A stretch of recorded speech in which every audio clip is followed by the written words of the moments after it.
Hiking alone was something I'd always enjoyed. There's a special kind of peace that comes with being in nature, the quiet hum of the world around you, the soft crunch of leaves underfoot, and the fresh air that clears your mind. I'd hiked plenty of trails before, but that day, something felt different. Maybe it was because the sun was hidden behind a blanket of clouds, or maybe it was just because I was feeling restless. Either way, I decided to take on a new trail, one I hadn't hiked before. It was supposed to be a simple, well-marked path through the forest. Little did I know, I'd soon be facing a kind of fear that I hadn't even known existed. I parked my car at the trailhead, just as the wind began to pick up. The air smelled fresh and damp, like the rain from earlier was still lingering on the trees. I slung my backpack over my shoulder, checked my phone for the time, it was around 11 a.m., and started down the trail. It wasn't long before the sound of cars and civilization faded away, replaced by the soft rustle of leaves and the occasional call of a bird. The path was well-trodden, easy to follow, and for the most part, I felt at ease. First, everything was as I expected. I passed a few other hikers along the way, exchanging polite nods or smiles, but for the most part, I was alone. The trail wound through dense trees, with the occasional break where the forest opened up to reveal a small creek or a clearing. I paused at one of these clearings, pulled out a water bottle and took a sip. The sound of the wind in the trees was almost soothing, and I found myself slowing down, taking it all in. I didn't have any particular destination in mind. I just wanted to enjoy the hike and get some fresh air. But as the day wore on, the weather began to shift. The clouds thickened, and the wind grew stronger, rustling the trees in a way that felt almost unnatural. I looked around, noticing that the trail seemed to be getting narrower, the trees taller, their branches more gnarled and twisted. I couldn't shake the feeling that something wasn't quite right, but I brushed it off. It was just my imagination. Maybe I was just tired, or maybe it was the storm that seemed to be brewing in the distance. But as I continued walking, I realized that the path wasn't just narrowing. It was becoming less defined. The trail was still visible, but it felt as though the trees were closing in on me, as if the forest itself were becoming more oppressive. I checked my phone again. The time was creeping toward 1 p.m. I hadn't seen another person in at least 45 minutes. My stomach dropped a little, but I kept walking. The trail was supposed to loop back around to the main road, so I had no real reason to be concerned. But with every step, the air seemed to grow heavier. I could feel the pressure of the atmosphere pressing down on me, like I was walking deeper into a cave instead of a forest. The wind picked up even more, howling through the trees, and I could hear the distant rumble of thunder. It was clear now that a storm was coming, but it was strange. The clouds were moving in a way that seemed unnatural, like they were being pulled by some unseen force. I glanced up, trying to judge how much time I had before the rain hit. My thoughts were interrupted by a sudden crack, a loud snap of a tree branch breaking somewhere off to my left. My heart skipped a beat, and I froze, listening. Nothing. The forest around me was still. Too still. The wind had died down completely, and the usual sounds of birds and insects had vanished. I stood there for what felt like an eternity, not sure if I should keep walking or turn back. But there was no turning back, not now. The trail behind me didn't look any better, and I didn't know how long it would take to retrace my steps. So I pressed on, my feet moving mechanically, my mind trying to push away the growing sense of unease. As I walked, the forest seemed to change. The trees grew taller and more twisted, their trunks covered in thick moss that gave the place an eerie, almost alien quality. The air smelled different too, like wet earth and something else. Something sharp, metallic, like blood. I paused again, checking my phone to see if I had a signal, but the screen remained blank. No service. I sighed, stuffing the phone back into my pocket. It was just a dead zone, nothing more. That's when I heard it. A sound, low and distant, but unmistakable. Footsteps. Someone was behind me. At first, I thought it might be another hiker, someone who had taken the same path as me. But when I turned around, there was no one there. Just the empty trail, stretching behind me, the trees swaying in the wind. I tried to brush it off, convincing myself it was just my mind playing tricks on me. But the footsteps didn't stop. They were faint, almost muffled, but they were there. With every step I took, they seemed to follow, matching my pace. My heart raced as I walked faster, trying to outrun the sound. But no matter how quick I went, the footsteps never stopped. I glanced over my shoulder again, my breath coming in short, shallow gasps. Nothing, just the trees, the empty trail, and the sound of my own breathing. The forest seemed to close in tighter as I continued, the air thick and heavy, the trees twisting more and more with each step. My legs ached, my lungs burned, but I couldn't stop. The footsteps were getting louder now, closer, as if someone was just behind me. My pulse pounded in my ears, and I picked up the pace, my feet pounding against the dirt path. I had to get out of there. I had to find a way back. And then, just as suddenly as it had started, the footsteps stopped. I paused, breathless, my chest heaving as I tried to calm myself. I stood completely still, straining to hear any sound, but there was nothing. Just the rustle of the trees, the soft murmur of the wind, and the distant sound of thunder. I turned around once more, my heart in my throat. There was nothing, no one. The path was empty. I let out a shaky breath, but I didn't feel better. If anything, the silence made the whole situation worse. I started to walk again, but now my senses were on high alert. Every snap of a twig, every gust of wind, made me jump. It felt like I was being watched, like something was lurking just beyond my vision. The further I went, the more I became convinced that I wasn't alone. The path, once wide and clear, had become a twisting maze of roots and overgrown foliage. The trees seemed to reach out, their gnarled branches grasping at me as if trying to pull me deeper into the woods. I stumbled over a root and caught myself on a nearby tree, my hands shaking from the sudden jolt of panic. My stomach churned, and I could feel the sweat trickling down my back. I had to get out. I didn't know what was out there, but I knew I couldn't stay in the forest much longer.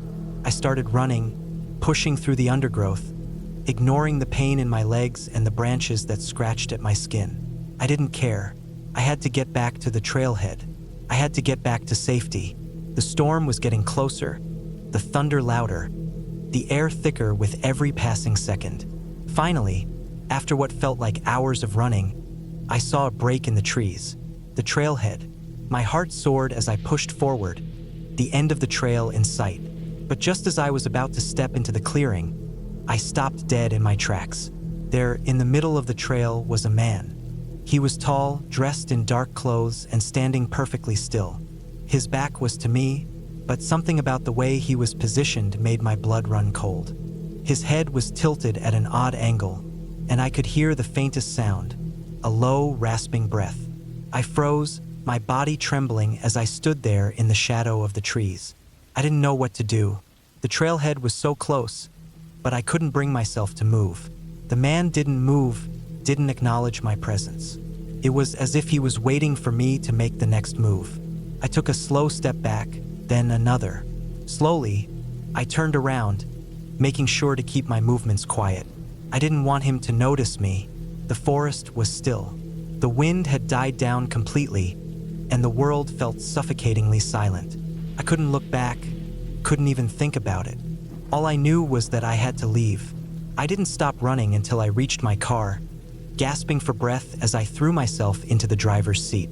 My hands were shaking so badly I could barely start the engine. As I pulled away from the trailhead, I glanced in the rearview mirror, half expecting to see that man following me.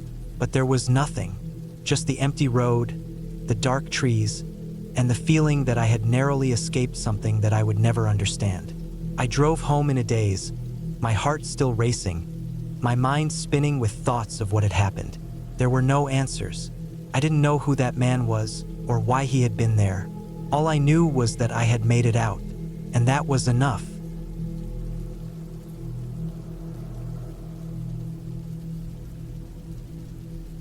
The air was crisp and cool when I set out, the sun just beginning to break over the mountain peaks, casting long shadows across the rocky terrain. The trail stretched out ahead of me, narrow and winding, cutting through thick forests of pine and spruce. The scent of pine needles and fresh earth filled my nostrils as I laced up my boots and adjusted the straps of my backpack, making sure everything was secure. My plan was simple: hike to the top of the ridge, take in the view, and head back before the sun set. No rush, just me and the wild. I'd been on hikes like this before, far from the beaten path, deep in the woods where no one else seemed to go. I enjoyed the solitude, the quiet, the feeling that I was far away from everything. It was easy to forget the world when you were out here, the only sound being the crunch of your boots against the dirt or the occasional rustle of leaves in the wind. But today, something felt off. Not in a supernatural way, nothing like that, just a subtle unease that crept in with each step. It wasn't the weather. The sky was clear, and the air was just cold enough to keep me comfortable. It wasn't the terrain either. There was no storm coming, no heavy rain to be worried about. It was something about the quiet, the stillness of the woods that seemed unnatural. There were no birds chirping, no animals scurrying through the underbrush, just the wind and the occasional snap of a twig underfoot. I pushed the feeling aside, focusing on the path ahead. The first mile was easy enough, just a gentle slope through the trees. The trail was well marked, so I didn't have to worry about losing my way. But as I ventured deeper into the forest, the path began to narrow. The trees grew thicker, the underbrush more tangled. The trail, once clear and easy to follow, became obscured by fallen branches and dense vegetation. It wasn't long before I realized I'd taken a wrong turn. The trail I was following didn't match up with the map I had. I should have noticed the signs earlier, but I was so focused on getting to the top, I hadn't paid close enough attention to where I was. The map showed a fork in the trail about a half-mile back, but I couldn't remember seeing it. I checked my compass. No signal. I had no choice but to keep going. The farther I went, the more isolated I felt. It was hard to put a finger on why, but the stillness of the forest was unsettling. No rustling in the trees, no squirrels darting up trunks, no insects buzzing. It felt as though the forest itself had gone quiet, holding its breath. Every time I stepped off the trail to look for another sign, I felt like the woods were closing in around me. I began to realize just how alone I really was. No other hikers, no one at all. Just me and the trees, the distant peaks, and the growing sense of being lost. It was the sound that made me stop. A low rumble, almost like distant thunder. At first, I thought it might have been a storm coming in, but the sky remained clear. I glanced around, trying to pinpoint the source, but everything remained eerily still. Then it came again, a long, low sound, almost like something heavy crashing through the woods. It wasn't the wind. It wasn't a storm. I felt it in my bones. Something wasn't right. I picked up the pace, walking faster now, my heartbeat quickening. The trail had grown steep, and I found myself climbing over rocks, dodging branches, scrambling through the underbrush. But every time I looked over my shoulder, I couldn't shake the feeling that something was behind me, something unseen, watching. My stomach twisted into knots. I tried to steady my breathing, focusing on the trail ahead. My eyes scanned the surroundings, looking for any sign of danger, but there was nothing. Just trees, just silence. But the sound came again, closer now, and I realized what it was. The rumble I had heard earlier was the sound of something massive moving through the forest. It wasn't a bear or a deer or any animal I knew. It sounded like something much larger, something that didn't belong in these woods. I had to keep moving. The sun was getting higher in the sky, and the heat was starting to bear down on me. The further I went, the more difficult the trail became. It was almost as if the forest itself was trying to keep me out. The branches were thicker now, the ground more uneven. I was covered in sweat, my heart racing as I stumbled over rocks and roots. Then I saw it. A large, jagged rock formation loomed ahead, and I thought it might be the ridge I was looking for. My pulse quickened with excitement, and I pushed myself harder, climbing over boulders, reaching for the next handhold. As I scrambled upward, I caught a glimpse of something in the distance, a shape, something moving in the trees. I froze, my breath caught in my throat. It was hard to make out from this distance, but it looked like something tall, moving slowly through the forest, its silhouette outlined against the sun. It wasn't an animal. It didn't look human either. My mind raced, trying to figure out what it could be, but all I could do was stare at it, my heart pounding in my chest. I didn't want to wait around to find out. The feeling of being watched, of something lurking just beyond my sight, grew overwhelming. I forced myself to continue climbing, pushing past the fear, telling myself it was nothing. But the image of that shape moving between the trees stayed in my mind. Finally, after what felt like hours of climbing, I reached the top. The view was breathtaking. The whole valley stretched out before me, the river winding its way through the forest far below, the peaks of other mountains rising in the distance. The wind was strong at the summit, and I stood there for a long while, just taking in the beauty of the landscape, trying to shake off the feeling of dread that had been building in me all morning. But as I stood there, staring out over the wilderness, I realized something. The shape I had seen earlier wasn't far away anymore. It was closer, much closer, and it wasn't moving like anything I had ever seen. It was coming toward me. I wasn't sure how much time had passed, but the day was starting to fade. The sun was lower now, casting long shadows across the land. I knew I had to get back to the trail, back to where I had started. The feeling of being followed, being hunted, was stronger now than ever before. I retraced my steps, trying to keep calm, trying to focus on nothing but getting down the mountain. But every time I turned a corner or passed between trees, I felt the hairs on the back of my neck stand up. The sense of being watched never left. I began to pick up my pace, the woods seeming to grow darker with each step. And then I heard it again, the rumble. This time it was unmistakable. Something large was moving through the forest, and it was headed right toward me. I tried to push forward, but the trail was growing more difficult. The branches were closing in, and the rocks were slippery from the sweat on my hands. Every sound, every rustle, made my heart race faster. I thought about calling for help, but there was no one. No cell service, no way to reach anyone. I was completely alone, deep in the wilderness, with no one to hear me if something went wrong. Just as I was beginning to lose hope, I saw a break in the trees. The clearing was small but enough to give me a view of the sky. I made for it, pushing myself harder than I ever had before. My legs ached, my chest burned, but I couldn't stop. I needed to get to safety. I burst out of the forest and into the clearing, gasping for air. The sound of something moving through the woods had stopped. The stillness of the clearing was almost worse, like the calm before the storm. I looked around, expecting to see something emerging from the trees, but nothing came. The air was thick with tension, and I couldn't shake the feeling that something was watching me. But then I saw the trail. The path back to the main road was just ahead. I ran, heart pounding in my chest, not daring to look behind me. It wasn't until I was safely back on the main trail, heading toward civilization, that I let myself slow down. The woods had let me go. Whatever had been watching me had stayed behind. I didn't look back, and I didn't stop until I was back at the trailhead. There were no other hikers. No one had seen anything. It was as if I had walked through a nightmare and come out the other side. I don't know what it was that followed me that day, or if it was just my imagination, but I can tell you one thing. I'll never go back to those woods. Not alone. Not ever again.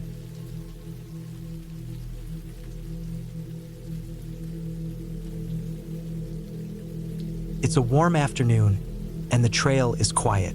The sun is starting to dip low behind the peaks, but the air still carries the heat of the day. I've been hiking for hours now, and the trail seems to stretch endlessly before me. My legs ache, my water is running low, and my mind is starting to drift. I can see the faint outline of the summit in the distance, but it feels miles away. The path I'm on is narrow and steep, winding through thick undergrowth, where the branches almost seem to claw at me with every step. I've been hiking alone for a few days now, following a route I've mapped out on my own. It's not a well-known trail, so I haven't passed many people.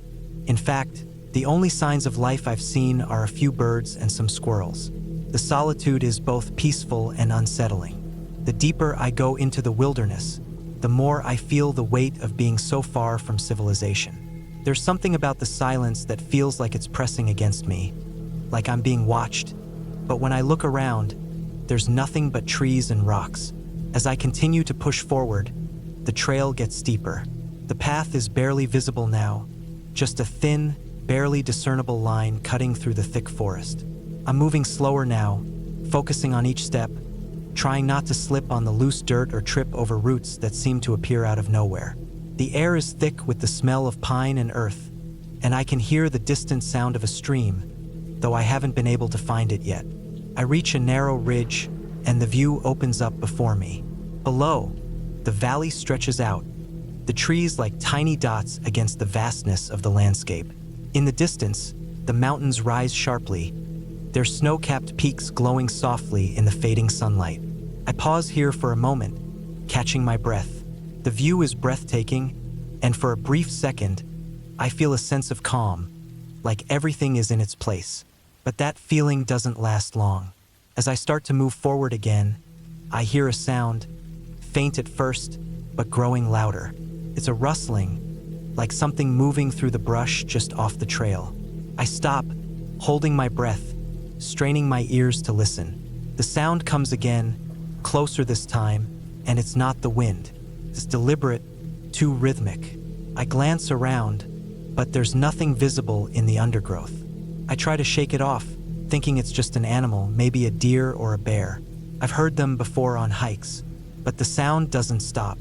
It's almost like someone is walking just behind me, mimicking my steps, and I can't shake the feeling that I'm not alone. I quicken my pace, but the rustling follows. It's not just behind me now, it's ahead of me too. I glance over my shoulder, but there's nothing there. The trees sway in the wind, but everything else is still. I try to calm myself, telling myself it's probably an animal. Still, my heart rate picks up, and I feel the hairs on the back of my neck rise. The trail starts to slope downward, and I keep moving, trying to push away the unsettling feeling creeping up my spine. But the rustling persists closer now, louder. I turn a corner and stop dead in my tracks. There, ahead of me, is a figure, standing still in the middle of the trail, almost like it's waiting for me. At first, I think it's a person, but something about the way it stands feels wrong. It's too still, too unmoving. My breath catches in my throat as I squint, trying to make out more details, but the figure is just a silhouette in the fading light. My heart thuds in my chest, and I stand frozen, unsure of what to do. Should I turn back? Should I call out, though I know no one will hear me? I take a cautious step forward, and the figure doesn't move. It's almost like it's made of stone, unblinking, unbreathing. Then, just as suddenly as it appeared, it disappears. One moment it's there, and the next it's gone. I blink, feeling the blood rush to my face. The rustling stops. Everything is silent again, like nothing ever happened. I glance around frantically, but there's nothing in the trees, no sign of movement. My mind races, trying to make sense of what just happened. Was it my imagination? A trick of the light? I try to shake it off and continue down the trail, my thoughts spinning. But I can't seem to rid myself of the feeling that something isn't right. The trail ahead seems darker now, the trees closing in tighter around me. The rustling sound starts again, this time from both sides of the path. My eyes dart from side to side, but there's no sign of anything. I keep moving, my pace quickening. The trail is becoming harder to follow, and the underbrush is thickening. I push through, feeling the leaves and branches scrape against my skin. The noise seems to be all around me now, like something or someone is circling, staying just out of sight. I can't even tell if the sound is coming from the ground or the trees. It's like the whole forest is alive, and whatever is out there is playing a game with me. I find myself at the edge of a small clearing, and I hesitate for a moment. The forest behind me is dense, but in front of me, there's a steep drop leading into a gorge. Below, a river winds through the valley, its water sparkling in the last light of day. It's beautiful, but it's also isolated. I can't see any signs of a trail down there, and I don't know how far the gorge stretches. My thoughts are interrupted by a sharp sound behind me. It's a twig snapping, loud in the stillness. I whirl around, heart racing, but there's nothing. No movement. The trail seems to stretch out endlessly before me, and the forest is silent again. I take a deep breath and try to steady myself. There's no one here. It's just me and the wilderness. But then, as I start to turn back to the path, I hear a low growl, so quiet I almost think I imagined it. But it's real. It's coming from the trees. My blood runs cold as I scan the area, my mind racing. I know that sound. It's the growl of a predator, low and warning. It's too close, much too close. I don't wait to find out what it is. I turn and sprint back toward the ridge, my legs burning from the exertion. I hear the rustling again, but now it's louder, faster. Something is moving quickly through the underbrush behind me, and I can't stop to look. My only thought is to get to higher ground, where I can get a better vantage point. The trail grows steeper as I climb, and I'm running on instinct now, not even thinking about the path ahead. I slip on loose rocks, my foot catching on roots, but I push myself up the slope, heart pounding in my chest. The growling is still there, just behind me, and I don't dare look back. I don't want to know what's chasing me. I reach the top of the ridge, gasping for air. The growl fades away, but the rustling continues, too close for comfort. I turn quickly, trying to see if anything is following me, but there's nothing. The trees sway gently in the wind, and the world seems still again, almost too still. I take another step back, unsure of what to do next. The sun has almost completely set now, and the world is bathed in twilight. I'm exhausted, my body sore and aching, but the rush of adrenaline has kept me alert. I know I can't stay here. I have to keep moving. I spot a small trail branching off to the right, barely visible through the underbrush. It's not much, but it's something. I take a deep breath and decide to follow it. The trail is rough and uneven, but it seems to lead to a small clearing ahead. The feeling of being watched is still there, lingering, but I push it aside. I have to get out of here. After what feels like hours, the trail finally opens up into a small meadow. The stars are starting to appear in the sky, and I can see the faint outline of a cabin in the distance. My heart lifts at the sight of it. It's an old, weathered building, but it's a shelter, and that's all that matters right now. I make my way toward it, my legs shaking with exhaustion. When I reach the door, I hesitate for just a moment, but then I push it open and step inside, the warmth of the cabin surrounding me. The walls are bare, and the furniture is old, but it's safe. I lock the door behind me and collapse onto the nearest chair, finally allowing myself to relax. As I sit there, catching my breath, I realize that I've made it. I'm safe. The wilderness may have been wild, but I've come out on top. I might have been scared, but I learned something about myself. I faced my fears and I survived. That's all that matters in the end.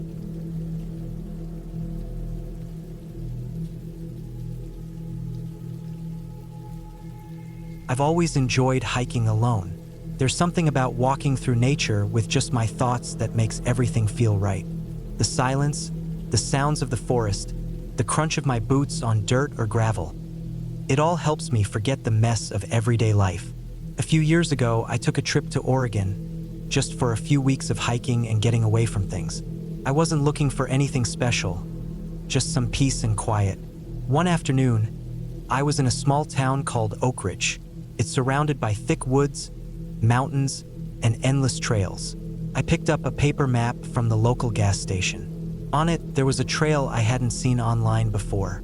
It was drawn faintly, like it had been erased, and someone penciled in a warning.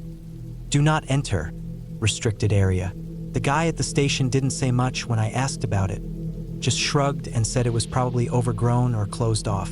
Of course, that made me more curious. The trail didn't look that hard, and I figured I'd just walk in a few miles to see where it went. I had my usual gear: water, trail mix, flashlight, compass, knife, bear spray, and a printed map. I didn't expect to go far, just enough to satisfy that itch of curiosity before turning back. I parked off a dirt road where the forest thickened and found the trailhead.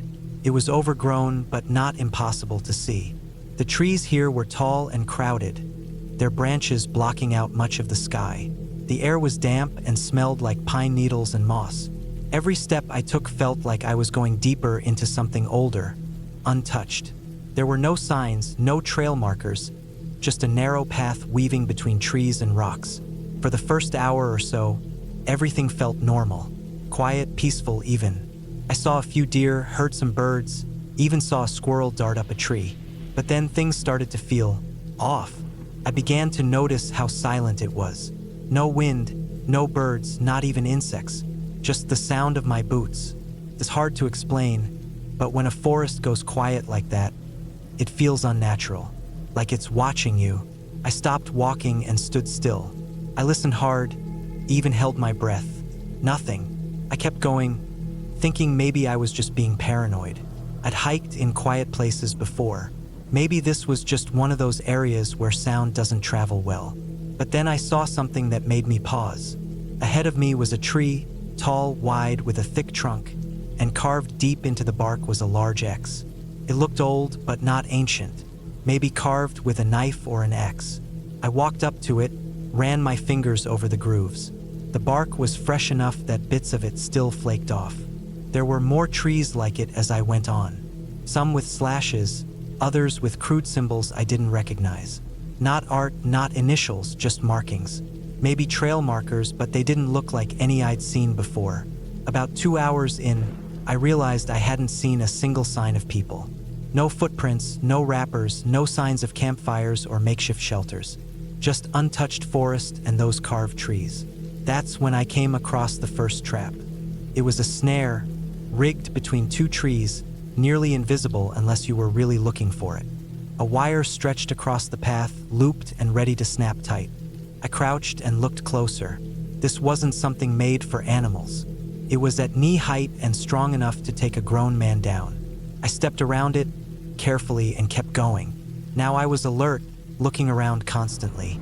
A little farther ahead, I saw another trap, this one a pit, covered with leaves and sticks, like a bad movie, but deep and lined with sharp wooden spikes.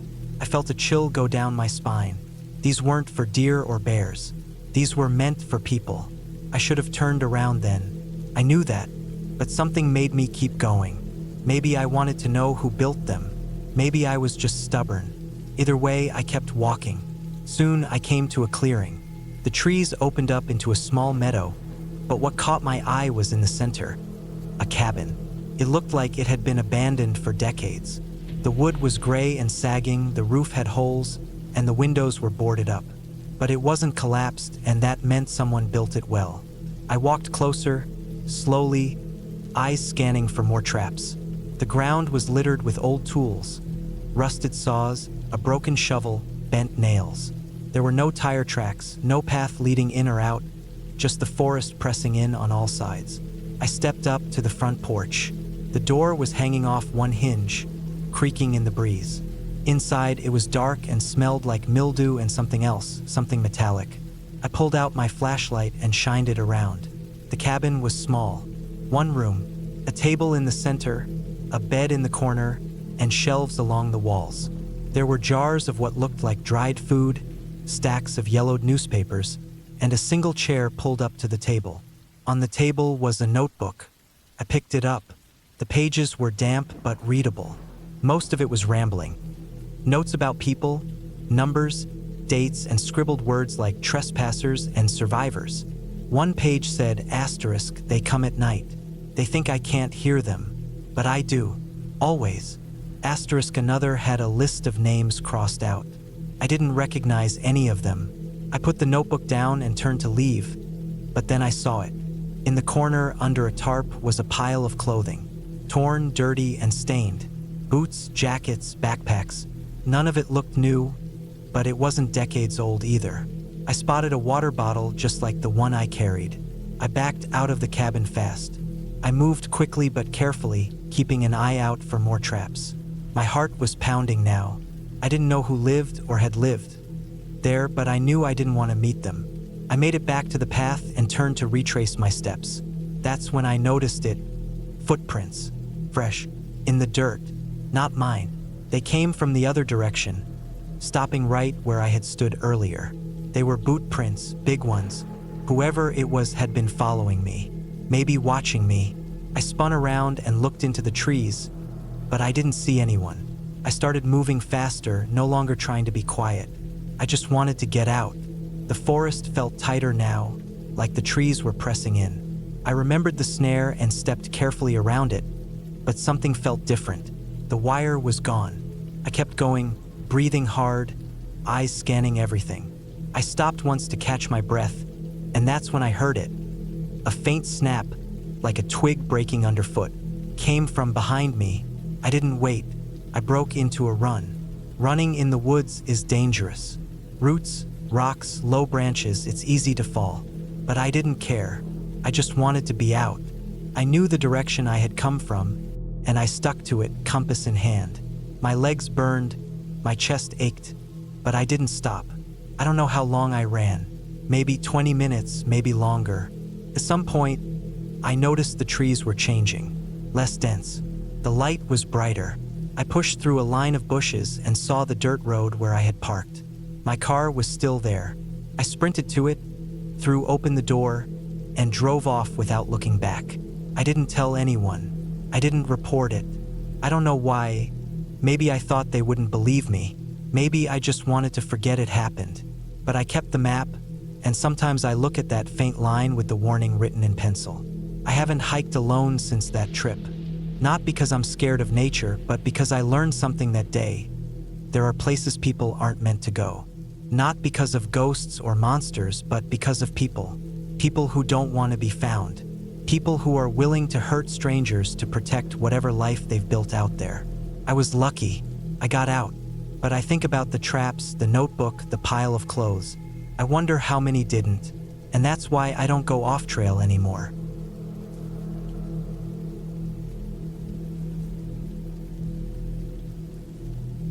I had been looking forward to this weekend for weeks, eager to leave the city behind.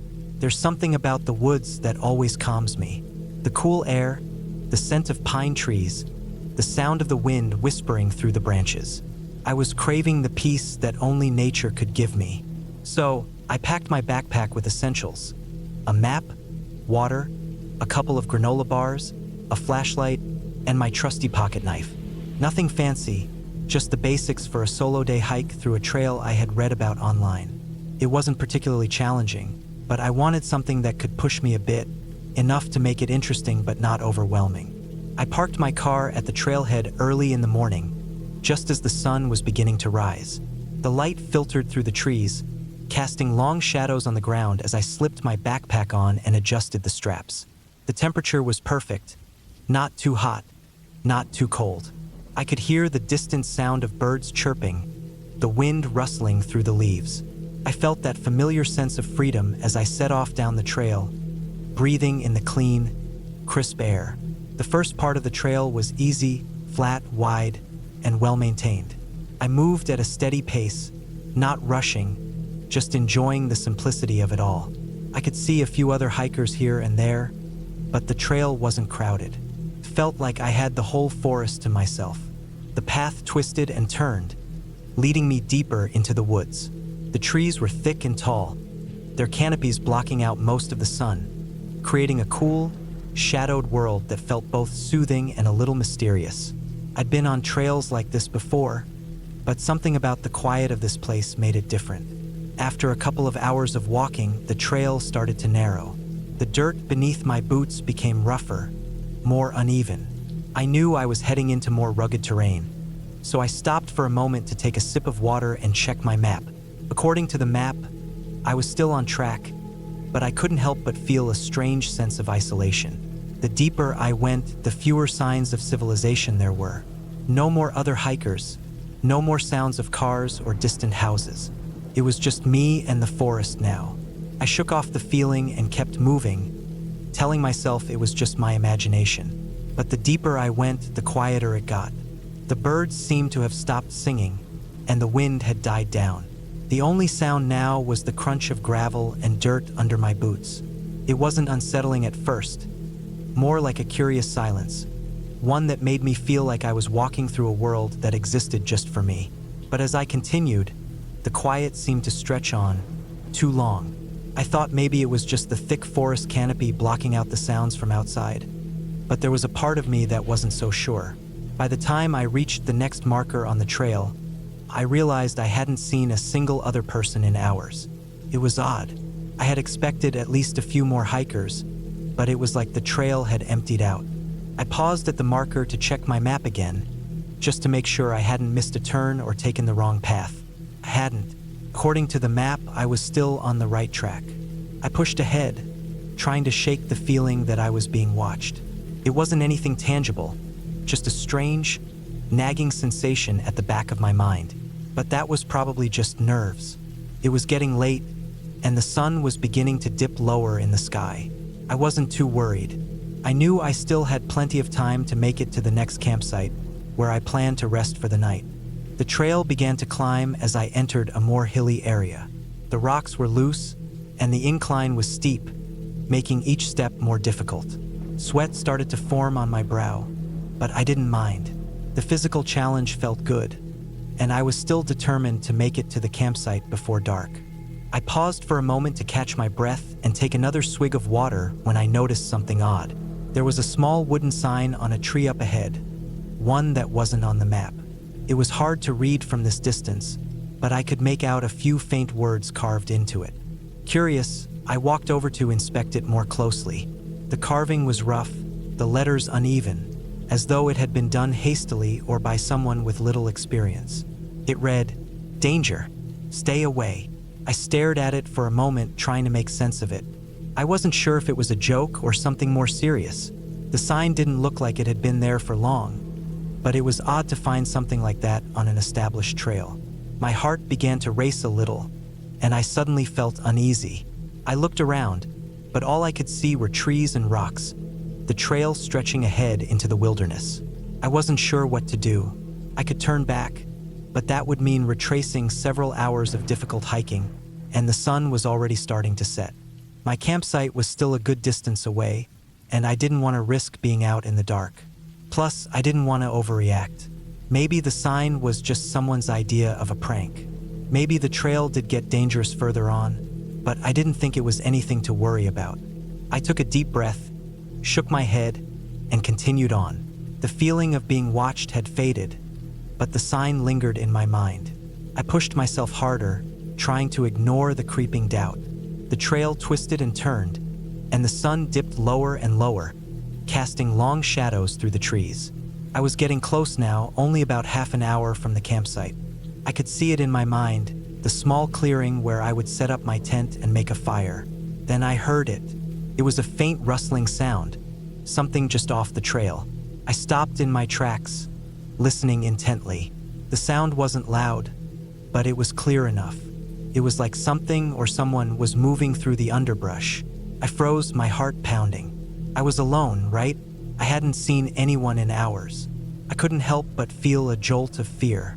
I scanned the trees around me, trying to see if anything was there, but the forest was too dense. The shadows were deep, and the noise stopped as soon as I started looking. I stood still for a long moment, the silence returning, broken only by my own breathing. Maybe it was an animal, a deer or a raccoon, something harmless. But then I heard it again. This time it was closer. I turned quickly, eyes darting from tree to tree, trying to see if anything was moving. Nothing, just trees, rocks, and shadows. My pulse quickened. The rustling stopped again. I felt like I wasn't alone anymore. It wasn't just the noise. It was the feeling, the certainty that someone or something was out there. I started walking again, faster now, trying to ignore the growing sense of dread in my chest. Every step felt like it was getting heavier, like the forest was closing in on me. I could feel the hairs on the back of my neck standing up. Then, as I rounded a bend in the trail, I saw something up ahead, a figure. For a split second, I thought it was another hiker, someone else on the trail. But as I got closer, I realized that it wasn't. The figure was standing perfectly still, just off the trail, hidden in the trees. It was tall, dressed in dark clothes, but I couldn't make out any details from this distance. My breath caught in my throat. I froze again, heart pounding. The figure didn't move. It just stood there, watching me. For what felt like an eternity, I stared at it, waiting for it to make a move. Didn't. And then, without a word, it turned and disappeared into the trees. I didn't wait around to see what happened next. Panic surged through me, and without thinking, I started running. My legs burned as I pushed myself harder, the trail blurring beneath my feet. I didn't care about the campsite anymore, didn't care about anything except getting out of there. The forest seemed to close in tighter, and the sound of my own breathing drowned out everything else. I ran until I couldn't run anymore, my breath ragged and my legs shaking. I found a small clearing and collapsed onto the ground. My hands pressed into the dirt as I gasped for air. The world spun around me, and all I could think about was the figure, the person, or whatever it was that had been watching me. I don't know how long I sat there, but eventually, my panic began to subside. The immediate danger passed, and I realized I hadn't seen the figure since I started running. I still didn't feel safe, but I knew I couldn't stay there forever. I stood up slowly, wiped the dirt from my hands, and looked around.